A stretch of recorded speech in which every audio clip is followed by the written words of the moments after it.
세상의 모든 이야기를 모으는 썰모녀입니다. 세상에 떠도는 재미있는 썰들을 모아 매일 아침 여러분께 들려드릴게요. 구독과 좋아요 부탁드려요. 지금 여러분이 듣고 계신 이 소리, 어디서 들려오는 소린지 아십니까? 땅속입니다. 무덤 속에서 들려오고 있어요. 사흘 전에 묻은 무덤에서 갓난아기의 울음소리가 들려오고 있는 겁니다. 고려말 한 산골 마을에서 실제로 일어났다고 전해지는 이야기예요. 믿기 힘들겠지만 이건 700년 동안 한 가문에 전해 내려온 실화입니다. 마을 사람들이 횃불을 들고 달려왔습니다. 15명의 남자들이었죠. 한 사람이 무덤의 귀를 바짝 댑니다. 정말 땅속에서 소리가 나는 건지 확인하려는 거예요. 그의 얼굴이 순식간에 창백해집니다. 들립니다. 분명히 들립니다. 그 순간 젊은 남편이 비틀거리며 무릎을 꿇었어요. 이럴 수가. 어쩜 이런 일이 있단 말인가. 그 무덤에는 사흘 전 그의 아내가 묻혀 있었거든요. 만삭의 몸으로 갑작스럽게 세상을 떠난 26의 젊은 아내가요. 사흘 전 일로 돌아가 봅시다. 그날 아침이었어요. 남편이 아내를 깨우려 했죠. 여보, 해가 중천인데 아직도 주무시오? 하지만 아내의 몸은 차갑게 식어 있었습니다. 전날 밤까지만 해도 멀쩡했던 사람이 말이죠. 급히 불러온 의원도 고개를 저을 수밖에 없었습니다. 이미 늦었소이다. 갑작스러운 죽음이요.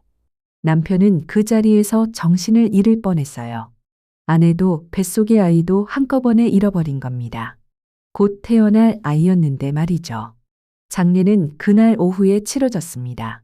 그런데 이상한 일들이 계속 일어났어요. 상여를 메고 가던 사람들이 하나둘씩 쓰러지기 시작한 겁니다. 무언가가 내 등을 밀었어. 상여가 갑자기 무거워졌다가 가벼워지는데 이상해. 마을 어른들은 수군거렸죠. 임신한 채로 죽은 여인의 한이 깊어서 저승길을 못 가고 있는 게야. 도깨비불까지 나타났습니다. 상여 주위를 빙빙 맴도는 푸른 불빛이었어요. 묘지에 도착해서도 마찬가지였습니다. 무덤을 파던 인부가 갑자기 비명을 질렀거든요. 보이지 않는 손이 내 어깨를 잡았소. 뒤를 돌아봤지만 아무도 없었죠. 공포에 질린 사람들이었지만 그래도 장례는 끝내야 했습니다. 관을 땅에 내려놓고 흙을 덮었어요. 첫날 밤부터 이상한 일이 시작됐습니다. 마을 사람들이 똑같은 악몽을 꾸었어요. 흰 수의를 입은 여인이 나타나서 무언가를 간절히 호소하는 꿈이었죠. 입술은 움직이는데 아무 소리도 들리지 않았습니다. 둘째 날 아침, 산에 나무하러 갔던 나무꾼이 혼비백산에서 마을로 뛰어왔어요. 저 점묘지에서 이상한 소리가 들렸어. 그의 얼굴은 새하얗게 질려 있었죠. 그날 밤엔 더욱 기이한 일이 벌어졌습니다.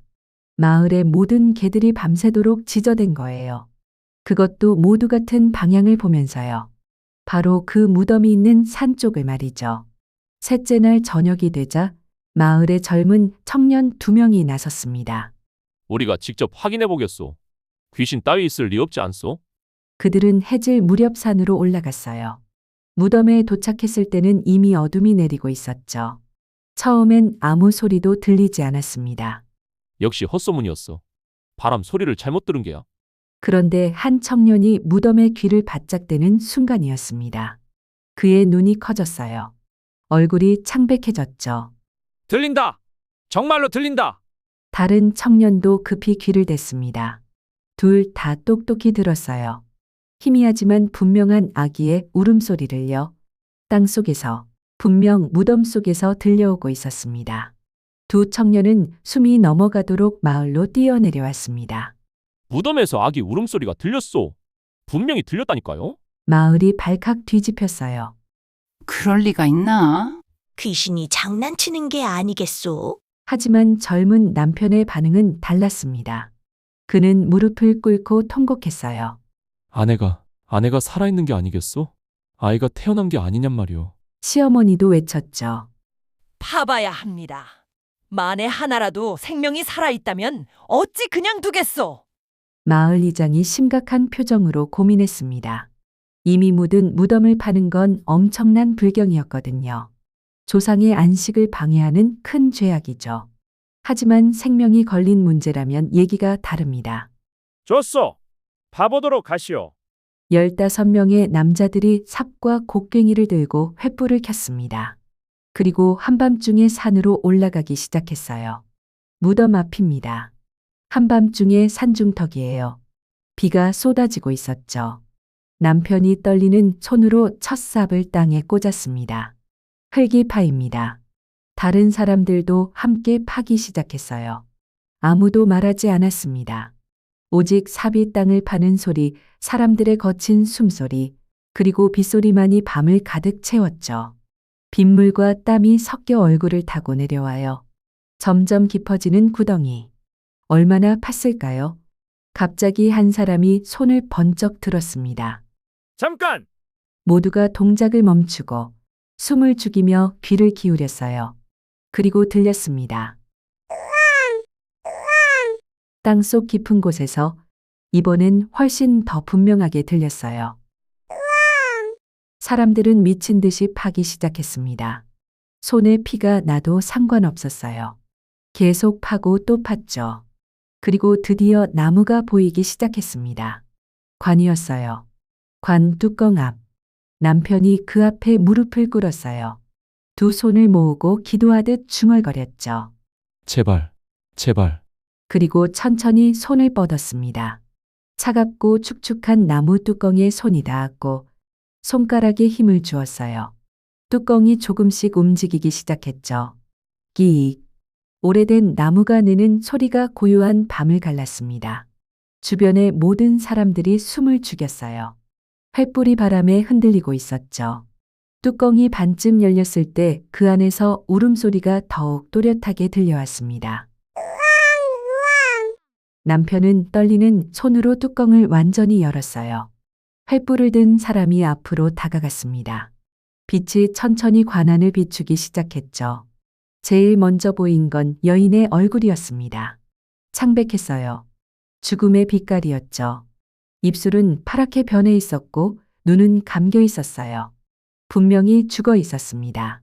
횃불이 조금 더 내려갔습니다. 여인의 가슴이 보였어요. 수의가 풀어져 있었고 젖가슴이 드러나 있었죠.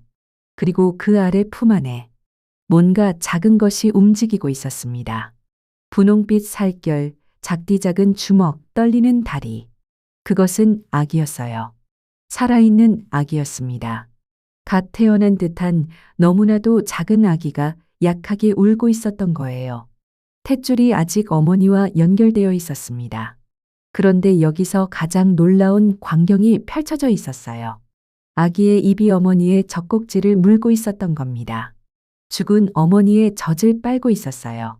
어떻게 이런 일이 가능할까요? 죽은 사람의 몸에서 어떻게 젖이 나올 수 있을까요? 하지만 그건 분명한 현실이었습니다. 한 사람이 무릎을 꿇었어요. 그리고 또 한 사람, 또 한 사람. 순식간에 그곳에 있던 모든 사람들이 무릎을 꿇었습니다. 누군가 통곡하기 시작했고 그 울음은 곧 산 전체를 뒤덮었죠. 시어머니가 조심스럽게 아기를 들어 올렸습니다. 아기는 너무 약했지만 분명히 살아 있었어요. 함께 온 의원이 떨리는 손으로 탯줄을 묶고 잘랐죠. 기적이요. 이건 진짜 기적이요. 그는 계속 중얼거렸어요. 평생 의술을 펼쳐왔지만 이런 일은 처음이었거든요. 아니, 들어본 적조차 없는 일이었죠. 죽은 어머니가 무덤 속에서 그것도 사흘 동안 혼자 아이를 낳고 젖까지 먹였다니요. 사람들이 옷을 벗어 아기를 감쌌습니다. 늦가을 밤 공기는 너무 차가웠거든요. 한편 남편은 여전히 관 속의 아내를 내려다보고 있었어요. 아내의 얼굴을 자세히 봤습니다. 놀랍게도 고통의 흔적이 전혀 없었어요. 오히려 평온해 보였죠. 마치 미소를 짓고 있는 것처럼 보이기까지 했습니다. 그녀의 두 손은 가슴 위에 놓여 있었는데 마치 아기를 안으려던 자세 같았어요. 남편이 아내의 차가운 손을 잡았습니다. 고맙소. 정말 고맙소. 눈물이 주르륵 흘러내렸죠. 사람들은 다시 정성스럽게 관을 덮었습니다. 이번에는 아까보다 훨씬 더 조심스럽게요. 흙을 한 줌씩 올릴 때마다 절을 올렸어요. 고맙습니다. 정말 고맙습니다. 감사의 말이 끊임없이 흘러나왔습니다. 그 어머니의 위대한 희생에 대한 감사였죠. 봉분을 다시 만들고 모든 사람이 돌아가며 깊은 절을 올렸습니다. 산을 내려올 때쯤 동쪽 하늘이 밝아오기 시작했어요. 아기는 시어머니의 품에서 조용했습니다. 울다 지쳐 잠든 것 같았죠. 마을에 도착하자 놀라운 광경이 펼쳐졌습니다. 마을의 모든 사람들이 나와 있었어요. 밤새 소문이 퍼진 거였죠. 정말입니까? 무덤에서 아기가 살아나왔다고요? 여인들이 아기를 받아 안았습니다. 따뜻한 물을 준비해서 조심스럽게 씻겨줬어요. 아기의 작은 몸에서 흙과 피가 씻겨나갔죠. 깨끗한 천으로 감싸주고 가장 급한 일은 젖을 먹일 유모를 구하는 것이었습니다. 다행히 한 달 전에 출산한 마을 여인이 기꺼이 자신의 젖을 나눠주겠다고 했어요. 기적적으로 살아난 그 아기는 건강하게 자랐습니다. 처음 며칠은 모두가 걱정했어요. 무덤 속에서 사흘이나 있었으니 무슨 병이 생기지 않을까 하고 말이죠. 하지만 아기는 튼튼했습니다. 100일이 되었을 때 마을 전체가 잔치를 열었어요.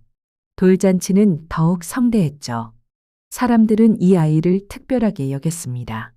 하늘이 점지한 아이, 죽음을 이긴 아이라고 불렀어요.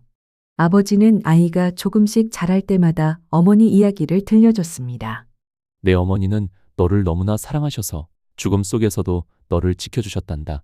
무덤 속 어둠에서 혼자 마지막 힘을 다해 너를 이 세상에 내보내주셨어. 아이는 자라면서 총명함을 드러냈어요. 글을 배우기 시작하자 스승들이 혀를 내둘렀죠. 20살 과거에 장원급제했을 때 온 고을이 들썩였습니다. 무덤에서 태어난 그 아이가 장원급제를 했다네? 소문은 사방팔방으로 퍼져나갔어요. 그는 높은 벼슬에까지 올랐습니다. 높은 벼슬에 오른 그가 가장 먼저 한 일은 어머니 묘소를 크게 정비하는 것이었습니다. 최고의 석공들을 불러 훌륭한 성물들을 세우고 큰 비석을 세웠어요. 거기에 이렇게 새겼죠. 죽음보다 강한 사랑으로 자식을 살린 위대한 어머니. 그는 평생 어머니를 잊지 않았습니다. 1년에 4번 봄, 여름, 가을, 겨울마다 빠짐없이 어머니 산소를 찾았어요. 나이가 들어 걷기 힘들어져도 무릎이 아파도 그는 어머니 무덤 앞에서만큼은 꼿꼿이 무릎을 꿇었죠. 이 아들이 바로 파평윤 씨 가문의 시조가 됐습니다. 그의 후손들은 조선시대 내내 번성했어요. 뛰어난 학자들과 높은 벼슬아치들이 많이 나왔죠. 하지만 그들이 가장 자랑스럽게 여기는 건 벼슬이나 부가 아니었습니다. 바로 그 시조 할머니의 이야기였어요. 우리는 죽음을 이긴 모성애로부터 시작된 가문입니다. 지금도 파평윤 씨 후손들은 이 이야기를 자식들에게 전하고 있습니다. 700년이 넘는 세월이 흘렀지만 그 어머니의 사랑은 여전히 생생하게 살아있는 거죠. 여러분, 이 이야기를 들으면서 무엇을 느끼셨나요? 한 어머니가 죽음이라는 가장 큰 장벽 앞에서도 포기하지 않았다는 사실. 마지막 순간까지 아이를 지켰다는 사실.